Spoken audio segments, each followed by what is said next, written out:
والتحية والإكرام على سيد أصل ما في الوجود سر الله في كل موجود ونقطة دائرة الوجود صاحب لواء الحمد والمقام المحمود مولانا ومولى الثقلين جد الحسن والحسين أبا القاسم محمد صلى الله عليه وأهل بيته الطيبين الطاهرين المعصومين المظلومين ولعنة الله على أعدائهم أجمعين من يومنا هذا إلى قيام يوم الدين. أما بعد فقد قال الله سبحانه وتعالى في كتاب المبين وفرقان المجيد وقوله الحق. بسم الله الرحمن الرحيم. يا أيها الناس كلوا مما في الأرض حلالا طيبا ولا تتبعوا خطوات الشيطان إنه لكم عدو مبين إنما يأمركم بالسوء والفحشاء وأن تقولوا على الله ما لا تعلمون. الصلوات بھیج دے محمد وآل محمد. بزرگان محترم و دوستان عزیز، السلام علیکم. بہرحال آپ کے سامنے مسلسل گفتگو چل رہی ہے اور سورہ بقرہ کی آیت نمبر جس کی تلاوت میں نے آپ حضرات کے سامنے کی ہے 168 اینڈ 169، 168 اور 169 یہ آیت ہے جس میں پروردگار عالم واضح طور پر اعلان کر رہا ہے یا ایھا الناس کلوا مما فی الارض حلالا طیبا ولا تتبعوا خطوات الشیطان انہ لکم عدو مبین. اے انسانوں، کھاؤ حلال چیزیں جو اللہ نے زمین سے پیدا کی، ہر وہ چیز کھاؤ جو اللہ نے تمہارے لیے پیدا کی ہے، حلالاً و طیباً، جو حلال ہے اور طیب ہے. ولا تتبعوا خطوات الشیطان انہ لکم عدو مبین، اور دیکھو شیطان کی اتباع نہ کرو، وہ تمہارا کھلا ہوا دشمن ہے. کیوں دشمن ہے؟ انما یأمرکم بالسوء والفحشاء وان تقولوا علی اللہ ما لا تعلمون، کیونکہ وہ تم کو دعوت دیتا ہے اس امر کی جو فحش ہے، فحشا ہے اور برا عمل ہے، اور ان چیزوں کی نسبت اللہ کی طرف نہ دو جس کے بارے میں تمہیں علم نہیں ہے. یہ آیت شان نزول کے اعتبار سے ابن عباس سے نقل ہے.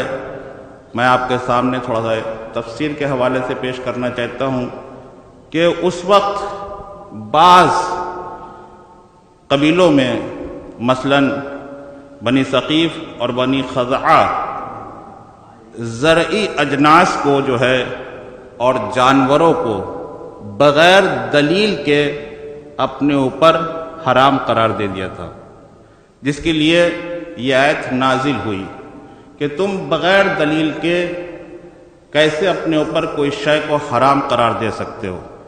کیونکہ بنیادی اعتبار سے جو نجاسات ہیں اس کی بحث الگ ہے.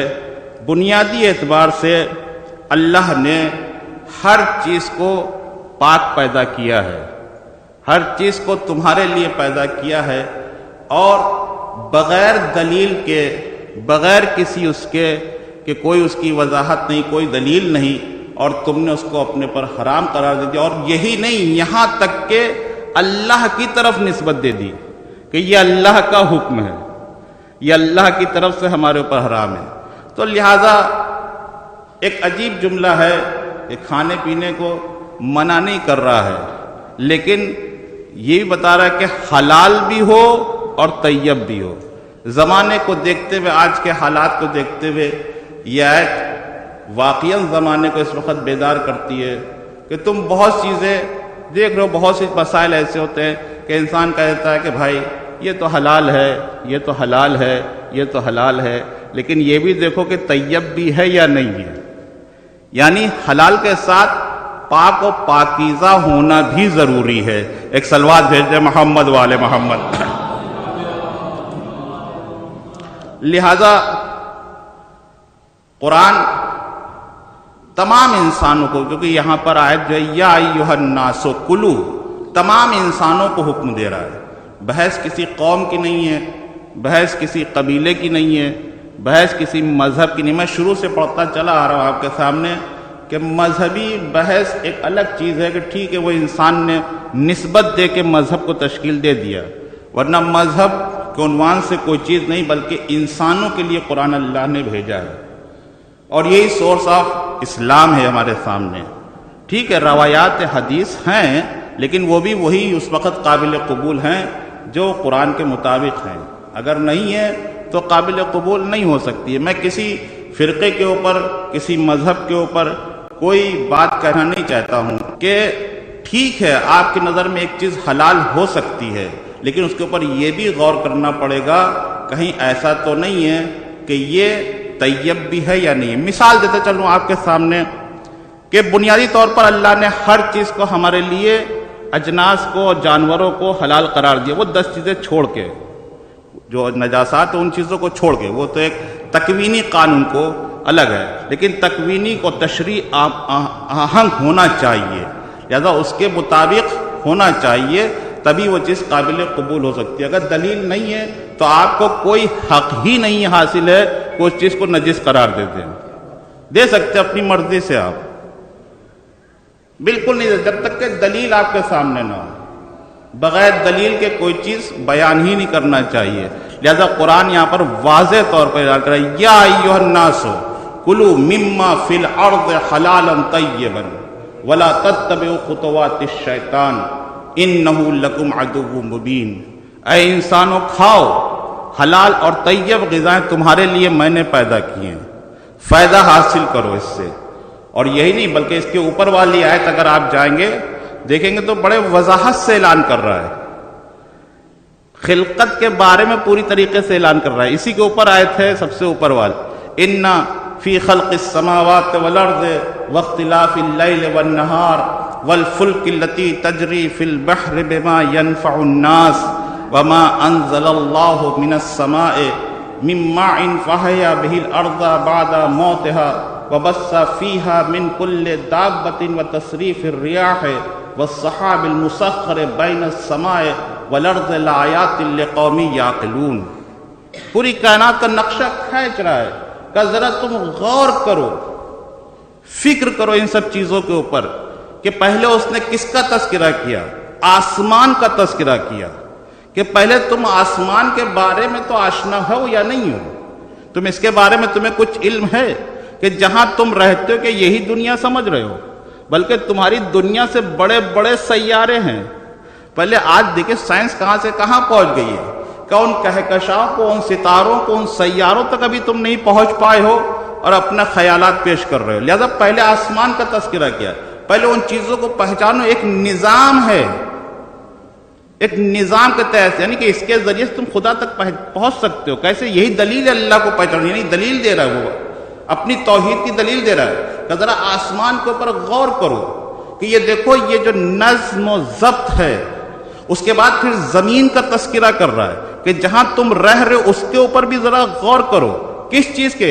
اِنَّ فِي خَلْقِ السَّمَاوَاتِ وَالْأَرْضِ وَاخْتِلَافِ اللَّيْلِ وَالنَّهَارِ. یہ میں نے کوئی اپنے لیے رکھا، تمہارے فائدے کے لیے رکھا ہے کہ رات کو دن میں تبدیل کر رہا ہوں، دن کو رات میں. میں کوئی اپنے لیے کر رہا ہوں، میں تمہارے لیے کر رہا ہوں، ہے یا نہیں؟ اِنَّ فِي خَلْقِ السَّمَاوَاتِ وَاخْتِلَافِ اللَّيْلِ وَالنَّهَارِ وَالْفُلْكِ الَّتِي تَجْرِي فِي الْبَحْرِ بِمَا يَنْفَعُ النَّاسَ. یہ تم کشتی پہ سوار چل رہے ہو، یہ بھی دیکھو کہ اس سمندر میں جو ہوا ہے وہ ایک طرح کی نہیں ہے. آپ دیکھیں ایک طرح کی ہوا نہیں ہے، وہاں کی ہوا کچھ اور ہے، تم جہاں رہتے ہو یہاں کی ہوا کچھ اور ہے، سمندر کی جو ہوائیں وہ کچھ اور ہیں، کیونکہ کشتی چل رہی ہے، جدھر تمہیں جانا ہے وہ کشتی ادھر تمہیں لے جا رہی ہے. کوئی ادھر آ رہا وہ ہوا اس کو ادھر لا رہی ہے، یعنی مخالف میں ہوائیں چل رہی ہیں. لہذا ان ہواؤں کی تبدیلی اگر نہ کروں تو تم سفر بھی نہیں طے کر سکتے ہو. ایک صلوات بھیج دے محمد والے محمد. سمجھا؟ ایک فضا کو بیان کر رہا ہے یعنی والفلک التی تجری فی البحر بما ينفع الناس وما انزل اللہ من السماء من ماء فحیا بہ الارض بعد موتها. یہ دیکھو کہ میں نے آسمان سے بارش کو برسایا. کس کے لیے برسایا؟ میں نے اپنے لیے برسایا نہیں، بلکہ مردے کو زندہ کرنے کے لیے، مردہ زمین کو زندہ کرنے کے لیے، تاکہ تم اس سے فائدہ حاصل کر سکو. تمہارے لیے میں نے سب چیزیں پیدا کی. یعنی پوری کائنات کا نقشہ کھینچنے کے بعد اس نے کہا غور کرو. اب نیچے نتیجہ دے رہا ہے، یا ایھا الناس کلوا مما فی الارض حلالا طیبا. تم کھاؤ وہ حلال چیزیں جو طیب ہوں. ٹھیک ہے، ہمارے سامنے بنیادی طور پر ہر چیز حلال ہے، لیکن یہ بھی دیکھا ہے غور وہ طیب ہے. کہیں گے آپ طیب کیا چیز، پاک و پاکیزہ کیسے ہو سکتی ہے؟ بھائی ہر طیب چیز تو حلال ہے، یہ شرط ہے. ہر طیب چیز حلال ہے، ہر پاکیزہ پاک و پاکیزہ چیز حلال ہے، لیکن ہر حلال چیز اس کا مطلب نہیں کہ وہ طیب ہو جائے. وہ ہمارے لیے ہو سکتا ہے کبھی کبھی وہ طیب نہ ہو، نجیس. مثال دے چلو، بہت آسان مثال آپ کے سامنے دیتے چلوں. پہلے منطق کے حوالے سے آپ دیکھیں کہ ٹھیک ہے کوا کیا ہے؟ ایک پرندہ ہے، لیکن ہر پرندہ کیا کوا ہے؟ کبوتر کیا ہے؟ پرندہ ہے یا نہیں؟ لیکن ہر پرندہ کیا کبوتر ہے؟ ہر عادل، ہر پیش نماز عادل ہے یا نہیں؟ تو کیا ہر عادل انسان پیش نماز ہو سکتا ہے؟ ایک صلوات بھیج دے محمد والے محمد. یہ عموم خصوص من وجہ کی مثال دیتی ہے، یعنی کہ ہر نبی معصوم ہے، ہر ائمہ، ہر امام معصوم ہے. تو اس کا مطلب یہ ہوگا کہ ہر معصوم کا امام ہو سکتا ہے؟ نہیں، ہر امام معصوم ہو سکتا ہے اور رہنا چاہیے، کیونکہ دلیل نصی بھی دلیل، لیکن ہر معصوم کے لیے شرط نہیں کہ وہ امام بھی ہو نبی بھی ہو. ہر عادل، ہر پیش نماز عادل ہونا ضروری ہے، لیکن ہر عادل کے لیے ضروری نہیں کہ وہ پیش نماز بھی ہو، ہے یا نہیں؟ ہر کبوتر کیا ہے؟ پرندہ ہے، لیکن ہر پرندے کے لیے شرط تھوڑی کہ وہ کبوتر بھی ہو. تو اسی طریقے سے ہر طیب چیز حلال ہے، لیکن ہر حلال چیز طیب ہو یہ نہیں ہو سکتا. ایک صلوات بھیج دے محمد والے محمد. میں صرف مثال دینے کے لیے آپ کے سامنے یہ بات کی، لیکن اب آپ اس کو آپ اس وقت کے دور میں آپ دیکھیں. اللہ منع کر رہا ہے کوئی حلال چیز کھانے سے؟ کوئی منع نہیں کر رہا ہے. مثال طور پہ یہی اس وقت جو ہم غذا کھا رہے ہیں یہی ہمارے لیے حرام ہو سکتی ہے. کیسے ہو سکتی ہے؟ آپ کے سامنے دیکھ لیجئے اس وقت حالات کیسے ہیں، ہے یا نہیں؟ جس چیز کے اوپر بحث چل رہی ہے اس وقت کسانوں کی، وہ کس چیز کے اوپر ہے؟ اسی چیز کے اوپر ہے کہ ایک فردی اور اجتماعی جو بے محل اور بے موقع استعمال ہو رہی ہے. یعنی حلال چیز کب حرام ہو جاتی ہے؟ یعنی وہ حلال شے، طیب و طاہر شے جب بے موقع اور بے محل استعمال ہو اور اجتماعی اور انفرادی طور پر فتنہ اور ضرر رساں واقع ہو، وہ شے حرام ہو جاتی ہے. مثال آپ کے سامنے، کھانا بالکل صحیح ہے، ہر آدمی کھا سکتا ہے، لیکن اس کی کے مقابلے پہ، یہ تو ائمہ کی سیرت، اسی کے مقابلے پہ ایک فرد اس کو جمع کرنے کا اختیار اسلام دے سکتا ہے کہ وہ سب کچھ اپنے پاس جمع کر لے. تو حلال تو ہے جمع کرنے کے لیے، لیکن اختیار میں لے لے، جمع کر لے. غذا ہمارے پاس ہو، میں سب چھین کے اپنے پاس جمع کر لوں، جمع خوری کر لوں، حلال ہے، غذا حلال ہے.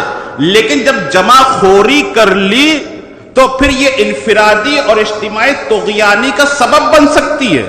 تو لہذا اسلام نے کہا کہ ٹھیک ہے کہ حلال تو ہے، لیکن جب تم جمع خوری کی منزل پہ جاؤ گے تو اس سے فتنہ بھی پیدا ہو سکتا ہے، فساد بھی پیدا ہو سکتا ہے، طغیان بھی پیدا ہو سکتا ہے. لہذا نہ یہ طیب رہی اور نہ یہ حلال رہی. ایک صلوات بھیج دے محمد والے محمد. میں کوئی سیاسی آدمی نہیں، لیکن پھر بھی یہ آیت اشارہ کر رہی ہے. قرآن اس زمانے کے اعتبار سے، آج کے اعتبار سے، زمانہ اگر چینج ہو جائے تو کتاب کا چینج ہونا واجب ہو جائے گا. حکم منع تھوڑی کر رہا کھانے پینے سے، پیداواری سے منع تھوڑی کر رہا ہے، زراعت سے منع تھوڑی کر رہا ہے، آپ بتائیے۔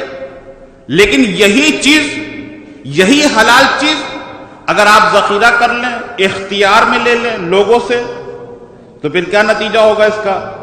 سرکشی، طغیان، خود پرستی ایجاد ہوگی، یعنی انسان محتاج ہو سکتا ہے۔ لہذا اس قرآن نے واضح طور پر اعلان کیا کہ دیکھو حلال تو ہے، لیکن یہ بھی دیکھنا طیب بھی تمہارے لیے بن رہی ہے، پاک و پاکیزہ بھی ہے یا نہیں ہے۔ ایک صلوات بھیج دے محمد والے محمد۔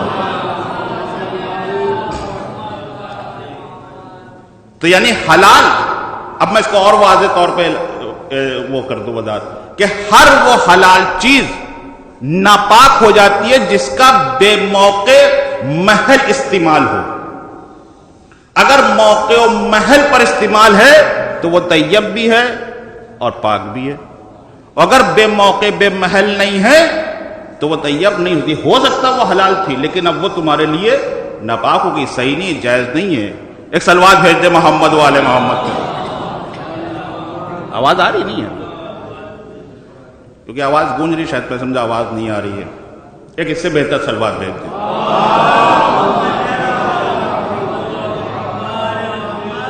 اس کے بعد کہا وَلَا تَتَّبِعُوا خُطُوَاتِ الشَّيْطَانِ، دیکھو شیطان کی اتباع نہ کرنا۔ کون سے شیطان کی اتباع کی بات ہو رہی ہے؟ خطوات الشیطان، کوئی باہر سے آ کے آپ کو بہکائے گا کیا؟ خطوات الشیطان، خطوات جمع ہے خطوہ کی، اور خطو کہتے ہیں، خطوہ کہتے ہیں قدم کو عربی میں، یعنی کہیں ایسا نہ ہو کہ تمہارا نقش قدم شیطان کے نقش قدم پر ہو، ایسا نہ ہو جو تم قدم، خطوات الشیطان یعنی تمہارا قدم ایسا نہ ہو کہیں اٹھ جائے کس کے برابر؟ کہ نقوش پائے شیطان، یعنی شیطان کے نقش پا پہ کہیں نہ چلنے لگو۔ لہذا خطوات الشیطان، دیکھو شیطان کی اتباع نہ کرو، یعنی اس اعمال کی اتباع نہ کرو، اس فعل کی اتباع نہ کرو، کہیں تمہارا قدم شیطان کے قدم نقش قدم پہ نہ چلنے لگے۔ لہذا خاص طور سے بنا، کیوں کہ انما یامرکم بالسوء والفحشاء، جب تم اس پہ قدم رکھو گے تو تمہارے اندر جو ہے وہ فحشا امر کی، اس کے امر کرے گا، دعوت دے گا، تو وسوسے پھیلائے گا۔ اب یہ خاص طور سے تو نہیں آتا، کیسے آ جاتا ہے، کیسے ہوتا ہے؟ بنیادی طور پر انسان جو ہے ایسے استعمال نہیں کرتا ہے، بنیادی طور پر انسان ان سب چیزوں سے بچنے کی کوشش کرتا ہے۔ ایسا نہیں کہ صاحب کوئی انسان جان بوجھ کے برے کام کرتا ہو، کوئی کرتا ہے جان بوجھ کے؟ نہیں کرتا ہے، لیکن نعمت الہی کا صحیح استعمال کرنا چاہیے۔ اب جب استعمال کرتا ہے تو شیطان وسوسے ڈالتا ہے۔ کیوں یہ خطوات شیطان اس لیے گھڑی گھڑی کہا جا رہا ہے کیونکہ روز اول سے کھلا ہوا دشمن تمہارا شیطان ہے۔ اب انسان کے اندر یہ دو چیزیں پائی جاتی، ایک وسوسہ شیطانی، بہت توجہ کے ساتھ میں لانا چاہ رہا ہوں، انسان میں دونوں چیزیں پائی جاتی، ایک وسوسہ شیطانی، ایک الہامات خدائی۔ کبھی کبھی ایسا ہوتا ہے کہ انسان کو الہامات الہی ہوتے ہیں، انسان کے اوپر واضح ہو سکتی بہت چیزیں، انسان کو انکشاف ہوتی ہیں، اللہ کی طرف سے اس کے اندر ہدایت پائی جاتی ہے، اور ہدایت کرتا ہے خدا۔ مثال چلو آپ کے سامنے، آپ نکلے تھے گھر سے، بہت ارجنٹ نکلے، آپ کو امین آباد جانا تھا، جیسے ہی رکابگنج چوراہے پہنچے آپ نے کہا یار چلو بجائے ادھر جانے کے چلو ادھر سے گھوم کے چلتے لاٹس روڈ سے ہوتے ہوئے۔ وہاں نکلے گھر سے اسی پکے ارادے سے، لیکن بیچ راستے میں آپ کا ارادہ چینج ہو گیا، ہو جاتا نہیں ہوتا کبھی کبھی ایسا، چلو یہ ادھر سے چلتے۔ اب جو ادھر سے پہنچے تو ایک دم سے خبر ملی کہ آپ کہاں پر ہیں، انہوں نے کہا میں تو یہاں پر ہوں۔ ارے کہنے لگے آپ کو نہیں پتا رکابگنج چوراہے پہ اتنا بڑا حادثہ ہو گیا، سب کے سب چلے گئے۔ آپ کہیں گے واہ یار میں ابھی وہیں پر تھا، یہ تو کہ میں ادھر سے کٹ گیا، اگر وہاں پر ہوتا تو کیا ہوتا؟ کبھی کبھی ایسا ہوتا ہے کہ الہامی کیفیت ہوتی ہے، لیکن اب پتہ کیسے چلے؟ بہت توجہ کے ساتھ پہ پتہ کیسے چلے کہ یہ شیطانی وسوسہ ہے، کیونکہ دونوں چیز اس کے اندر پائی جاتی ہیں۔ انسان کیسے تمیز کرے کہ یہ الہامات الہی ہے یا شیطانی وسوسہ ہے؟ کیونکہ انسان کنفیوز ہو گیا نہیں ہو گیا؟ ہو سکتا ہے کہ بس آپ مجھے تو یہ میری سمجھ میں یہ آیا تھا، میری تو سمجھ میں پوری طریقے سے لہٰذا میں نے یہ انجام دیا۔ ایک یہ ہوتا ہے کہ نہیں، انسان دھیرے دھیرے بعنوان تدریجن اس راہ پہ جا رہا ہے۔ ایک یہ ہوتا ہے ڈائریکٹ آ جاتا ہے تدریجن، مثال کے طور پر شیطان تدریجن ہی وسوسے ڈالتا ہے، ایک دم سے ایک بارگی نہیں ڈالتا آپ کے اندر۔ مثال بہت آسان ہے، میں اس کو سنا بھی چکا ہوں شاید ایک بار، کہ ایک انسان ہے، بہت سیدھا سادہ انسان، شریف انسان ہے، لیکن کچھ دوست ہیں اس کے ساتھ، برے بھی دوست ہوتے ہیں، اچھے بھی دوست ہوتے ہیں۔ اس نے کہا میں یار آؤ ایک پیک ہو جائے۔ اس نے کہا نہیں بھائی، حرام ہے، میں پی نہیں سکتا ہوں، بالکل چھونا ہی گناہ ہے، میں یہ جوا بھی نہیں کھیل سکتا ہوں، متدین آدمی ہے۔ اس نے کہا اچھا چلو بھائی نہیں کھیلنا، کوئی بات نہیں، تم اچھے انسان ہو، اچھا بیٹھ جاؤ خالی۔ بعنوان تماشا آپ بیٹھ گئے، آپ نہ کھیل رہے ہیں، نہ آپ کی کوئی دلچسپی ہے، نہ آپ کو اس کے لیے کوئی ذہن میں یہ ہے کہ یہ ہمارے شوق ہے، کوئی شوق بھی نہیں اس کا، لیکن آپ کے ذہن میں کہ یہ چیز حرام ہے، آپ کے ذہن پوری طریقے سے، آپ متدین آدمی ہیں، لیکن آپ نے کہا چلو یار دیکھیں یہ لوگ کیسے کھیلتے ہیں، ہے یا نہیں؟ بعنوان تماشا بیٹھ گئے۔ کیسے تدریجن آدمی جاتا ہے گا کنویں میں، بعنوان تدریجن، تمیز کیسے ہو رہی یہ میں آگے لے کر آؤں، کیسے انسان پہچانے کہ یہ وسوسہ الہی ہے یا الہام، یہ وسوسہ شیطانی ہے یا الہامات الہی ہے۔ انسان کے اوپر چونکہ الہام ہوتے ہیں اور وسوسہ شیطان بھی ہوتا ہے، تو انسان کیسے پہچانے؟ کچھ تو تدریجن آپ کے سامنے، کیونکہ ذاتی طور پہ انسان کبھی کبھی تدریجن طور کے اوپر گرفتار ہوتا ہے۔ مثال دے چلو، آپ نے بہت بہترین مثال ذہن میں یہی ہے کہ وہ گیا تماشا دیکھ رہا، بیٹھا ہوا کھیل نہیں رہا، اس کی نظر میں پتا ہے کہ یہ سی چیزیں حرام ہیں، ظاہر بات اٹھنا بیٹھنا ہے۔ ایک دن دھیرے دھیرے اس کو تھوڑا سا اچھا لگنے لگا، کہنے لگا ہاں یار ہے تو ٹھیک، بڑا مزہ آ رہا ہے، چلو تھوڑا وقت ہے، ٹائم میرے کہاں گزاروں، چلو انہی لوگوں کے پاس گزار دیتا ہوں۔ تو مان لیجیے وہیں بیٹھ کے وہ 1 گھنٹہ مل گیا، وہیں بیٹھ کے ٹائم گزار رہے ہیں، کھیل نہیں رہے ہیں، ہفتوں ایسے ہی گزرتا ہے۔ ایک دن دوست نے ہمیں کہنے لگا ایسا ہے آج تو لاؤ یار ہم بھی ٹرائی کرتے ہیں، لیکن ہم بھیا یہ شرطیں عورتیں نہیں لگائیں گے کیونکہ یہ سب حرام ہے۔ ذہن میں وہی ہے، میں توجہ دلانا چاہ رہا ہوں، ذہن میں وہی ہے کہ یہ حرام ہے، اس کو چھوڑنا ہے، یہ گندی چیز ہے، ذہن میں یہی ہے، لیکن بیٹھ گئے وہ بغیر نفع و نقصان کے تفریحاً کھیلنے لگے، ہے یا نہیں؟ دھیرے دھیرے انہیں کا تفریحاً کھیلتے کھیلتے پھر کہنے لگے کہ اچھا یار چلو آج تھوڑا سا لگا لیتے ہیں۔ انہیں نے پھر لگا دی شرط اس کے اوپر، پھر ذہن میں کہ نہیں دیکھیں یہ حرام ہے اور میں نے وقتی کھیلا تھا، میں توبہ کر لیتا ہوں، پروردگار مجھے معاف کر دے، لہٰذا گناہ ہو گیا اور لہٰذا آج کے بعد کبھی ایسا نہیں کروں گا، اور ذہن میں یہ بھی کہ میں چھوڑ دوں گا۔ پھر 1-2 دن کے بعد پھر بیٹھ گئے، دھیرے دھیرے دھیرے دھیرے اس عادت بن گئی، اور جب عادت بن گئی تدریجن، ایک دم سے نہیں آیا، پھر معلوم دیا اس کا شوق بن گیا۔ اب جب شوق بن گیا تو اس کے بغیر وہ رہ ہی نہیں سکتا، تو معلوم جب پورا کنویں میں گر گیا، آیا تھا خالی جھانکا تھا، تو پیچھے سے شیطان نے دھکا دے دیا کہ جاؤ بھائی ایک سلوات بھیج دے محمد والے محمد۔ سمجھ رہے ہیں آپ؟ یہ انسان بتدریج جو ہے چلا جاتا ہے، لیکن اس کے باوجود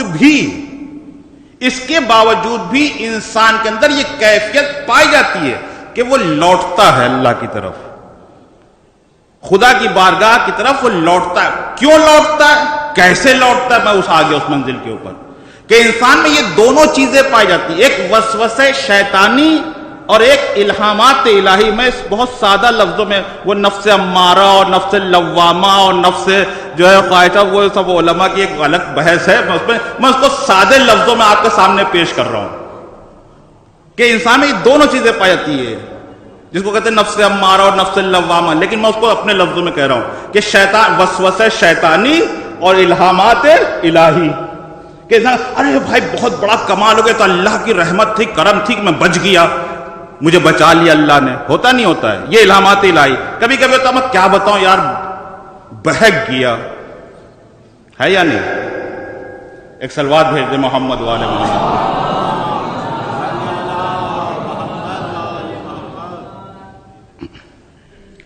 تو انسان انہی 2 چیزوں کے اوپر چل رہا ہے، الہامات الہیہ پر اور وسوسہ شیطانی کے اوپر۔ اور پھر اللہ کہہ رہا ہے انما یأمرکم بالسوء والفحشاء وان تقولوا علی اللہ ما لا تعلمون. یعنی انسان میں یہ چیز پائی جاتی ہے کہ جو چیز نہیں معلوم اس کو اللہ کی طرف نسبت دے دیتا ہے، تشبیہ دے دیتا ہے، ہر چیز کی طرف اللہ کی طرف نسبت دینے لگتا ہے، مذہب کی طرف نسبت دینے لگتا ہے، رسول کی طرف نسبت دینے لگتا ہے، ائمہ کی طرف نسبت دینے. یہ بھی ایک طریقے کا شرک ہے. بھئی آپ کون ہوتے نسبت دینے والے؟ کوئی دلیل ہے؟ اس چیز کو قبول ہی نہیں کرنا چاہیے. اسلام قبول ہی نہیں جس میں دلیل عقلی بھی نہ ہو دلیل نقلی بھی نہ ہو. یعنی دونوں چیزوں کا ہونا ضروری ہے. دلیل عقلی بھی ہو دلیل نقلی بھی ہو اور دلیل نصی بھی ہو. یعنی تینوں دلیل ہونا چاہیے کسی چیز کو ثابت کرنے کے لیے. بہت توجہ، میں ایک مثال دے کے آپ کو بات ختم کرنا چاہتا ہوں. ایک دلیل نصی ہو، دلیل نقلی بھی ہو اور دلیل عقلی بھی ہو. یہ تینوں میں تطابق ہونا چاہیے تب وہ شے قبول کہتی ہے. ایسے نہیں کہ صاحب ہم نے کہہ دیا کہ یہ چیز اسلام میں حرام ہے، دلیل دیجیے آپ. میں اپنی بات کر رہا ہوں، کسی کی بات نہیں کر رہا ہوں. میں صاحب ماننا پڑے گا، اس کو مانیے. ارے بھائی زمانہ بہت آگے نکل گیا ہے. دلیل نقلی بھی ہو دلیل عقلی بھی ہو دلیل نصی بھی ہو. اسی لیے جو میں نے پچھلے جمعے کو آیت پڑھی تھی کہ رسول کو ماننے کے لیے کسی دلیل کی ضرورت نہیں ہے کہ صاحب اس پہ دلیلیں دی جائیں. کیوں؟ جب آپ کو اس پہ عقل لگانے کی ضرورت ہی نہیں، کیونکہ دلیل عقلی بھی موجود ہے سامنے اور دلیل نصی بھی موجود ہے اور دلیل نقلی بھی موجود ہے. آپ کہیں گے دلیل نصی کیا ہے؟ کیونکہ 1,23,999 نبی جن کو بھیجا گیا نبوت دے کے. میں نے پچھلی جمعے کو آیت پڑھی تھی اس کے اوپر کہ وَإِذْ أَخَذْنَا مِيثَاقَ النَّبِيِّينَ لَمَا آتَيْتُكُم مِّن كِتَابٍ وَحِكْمَةٍ ثُمَّ جَاءَكُمُ الرَّسُولُ مُصَدِّقًا لِّمَا مَعَكُمْ لَا تُؤْمِنُنَّ بِهِ وَلَا تَنصُرُنَّ بِهِ قَالُوا أَقْرَرْنَا قَالَ أَخَذْتُ ذَلِكُمْ إِصْرِي. تمام نبیوں سے، یہ اس کو آیت زر کہتے ہیں، تمام نبیوں سے عہد و پیمان لیا اللہ نے. وَإِذْ أَخَذْنَا مِيثَاقَ النَّبِيِّينَ لَمَا آتَيْتُكُم مِّن كِتَابٍ، میں تم کو کتاب اور حکمت عطا کر رہا ہوں اس شرط کے ساتھ ہیں مُصَدِّقًا لِّمَا مَعَكُمْ، تصدیق کرنا کس کی؟ ثُمَّ جَاءَكُمُ الرَّسُولُ مُصَدِّقًا، کہ جو رسول تمہارے بعد آئے آخری رسول کے بارے میں. یعنی آخری رسول کے بارے میں 1,23,999 نبیوں کے اوپر یہ ذمہ داری ہے کہ رسول کی رسالت کے، رسول کے صفات، رسول کے کمال، رسول کے اعجازات، رسول کی بلندیاں، رسول کی تمام صفات لوگوں تک پہنچائیں اور ہر رسول آنے والے رسول کی تائید کرے. بہت توجہ کے ساتھ میں. یعنی پہلی شرط یہ ہے کہ اگر کوئی کسی کو ہم معصوم مان رہے ہیں تو اس کے لیے پہلے والا معصوم تائید کرے. ایک سلوات بھیج دے محمد والے محمد. سمجھ رہے ہیں آپ؟ اس کو کہتے ہیں دلیل نصی. یعنی وہ اپنی مرضی سے نہیں بن رہا ہے. ایک طرف اللہ کا حکم ہے، دوسری طرف جو رسول جا رہا ہے وہ اعلان کر کے جا رہا ہے کہ میرے بعد یہ فلاں رسول ہے. اور رسول کی ذمہ داری ہے کہ جب جائیں تو اپنے بعد کسی معصوم کا اعلان کریں. بات ولایت کی نہیں ہے، بات عصمت و غیر عصمت کی ہے. لہذا غدیر میں اگر اعلان کیا تو دلیل نصی کا میرے بعد اگر کوئی ہے عصمت کی منزل پہ تو مولا کائنات علی ابن ابی طالب علیہ السلام ہے. صلوات بھیجتے محمد. سمجھ رہے ہیں آپ؟ بات ذات کی نہیں ہے، عصمت کی ہے. کہ اگرچہ دین غیر عصمت غیر معصوم سے آئے گا تو نظام درم بھرم ہو جائے گا. دلیل عقلی کیا؟ دلیل عقلی یہ ہے کہ اگر آپ کسی شخص کے بارے میں نہیں جانتے ہیں کہ یہ معصوم ہے یا معصوم نہیں ہے تو آپ یقین سے بتائیے زندگی بھر آپ شک میں رہیں گے یا نہیں رہیں گے؟ اگر کوئی شخص اعلان کرے کہ مجھے اللہ کی طرف سے بھیجا گیا ہے، میں معصوم ہوں، اگر کوئی شخص اعلان کر دے ہمارے درمیان کہ میں اللہ کی طرف سے آیا ہوں، میں معصوم ہوں، تو آپ یہ بتائیے کہ آپ کے سامنے جیسے زندگی گزاری، بھائی تبھی تو کہا انا مثلکم، جو میں تمہارے جیسا ہوں، آپ ہمارے جیسے ہیں. یہی تو بات ہوئی کہ جب اگر اعلان کرے کہ میں معصوم ہوں تو اب ظاہر سی بات ہے مجھے شک ہوگا یہ ہے بھی یا نہیں ہے، صحیح کہہ رہا ہے یا نہیں کہہ رہا ہے، اصلی مولوی ہے نقلی مولوی ہے، کیسا ہے، کسی نے تائید کی ہے یا نہیں کی ہے، کوئی جانتا بھی ہے یا نہیں جانتا بھی ہے، کہاں سے یہ مولانا ہے، کیسے پڑھ رہا ہے، کہاں سے بول رہا ہے، مان تو پورا مجمع شک میں بیٹھا ہوا ہے۔ میں کچھ کہہ رہا ہوں آپ کے سامنے، ایک سلوات بھیج دے محمد والے محمد، سمجھ رہے ہیں آپ؟ تو اگر کسی شخص کے لیے دلیل نصی نہیں ہے اور دلیل عقلی نہیں ہے تو قابل قبول نہیں ہو سکتا۔ تو شخص کے لیے دلیل عقلی کا ہونا ضروری یہ ہے کہ اس کے لیے معصوم عصمت ہونا شرط ہے، اگر نہیں ہوگا تو پورا اسلام درم برم اور شک کی نگاہ سے دیکھا جائے گا۔ اسی لیے تو رسول نے کہا کہ میں درم برم نہیں ہونے دوں گا، میں اسی لیے تو کہہ رہا ہوں اولنا محمد و اوسطنا محمد و آخرنا محمد و کلنا محمد، سب کے سب محمد ہے۔ ایک سلوات بھیجے محمد والے محمد۔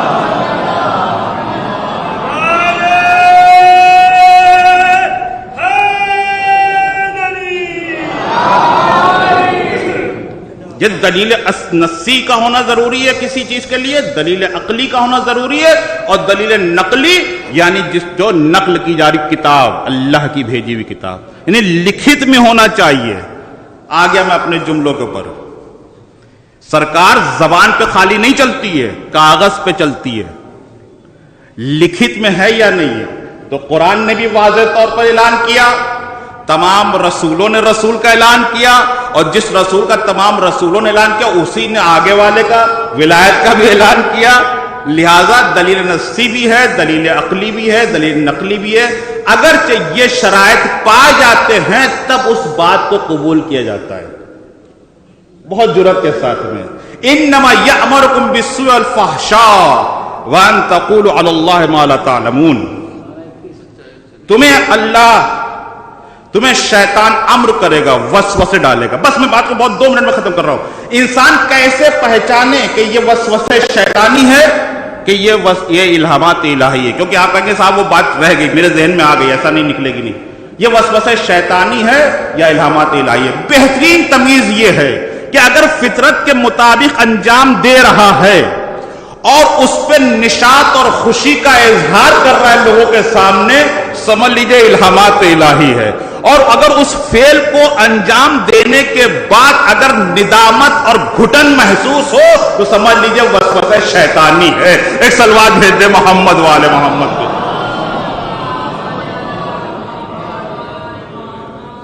اگرچہ انسان خوش اور نشاط لوگوں تک محفوظ پہنچا رہا ہو کہ ہم نے یہ کیا، بڑے فخر سے بیان کرے، تو ظاہر سی بات ہے اس کا دل کشادہ ہوتا ہے۔ تو الہامات الہی کی علامت یہ ہے۔ اور جب کرنے کے بعد انسان کو چکی سوار ہو جائے، گھٹن محسوس ہوتی ہے اپنے عمل انجام دینے کے بعد، یہ فطری طور پر ہے، بھلے بیان نہ کرے لیکن اس کو احساس ہوتا ہے، تو سمجھ لیجیے وسوسہ شیطانی اس نے فعل انجام دیا ہے، اس نے یہ برا کام انجام دیا ہے۔ لہذا ہر چیز کو اللہ کی طرف منسوب نہیں کرنا چاہیے، بلکہ دیکھنا چاہیے کہ وسوسہ شیطانی تو نہیں ہے ہمارے اندر۔ اب یہ آپ اپنے اندر دیکھیے گا، اور زمانے تک یہ پیغام، ہر زمانے تک قرآن پیغام لے کر آیا کہ بغیر دلیل کے کسی چیز کو حرام قرار نہ دو۔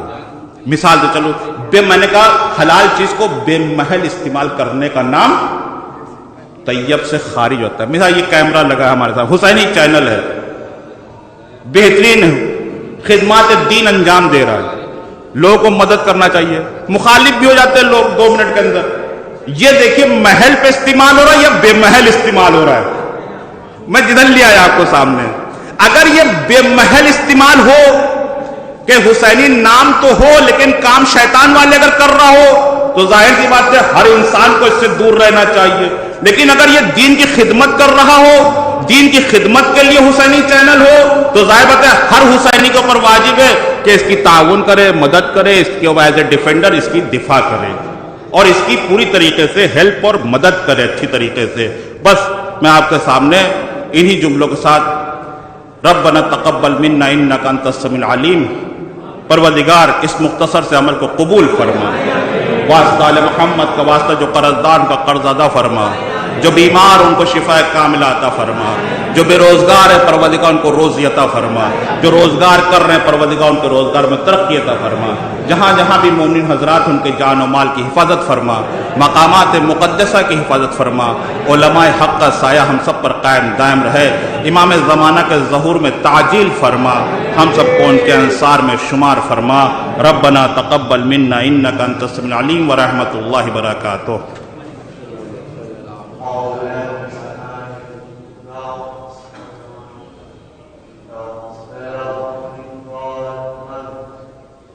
اللہ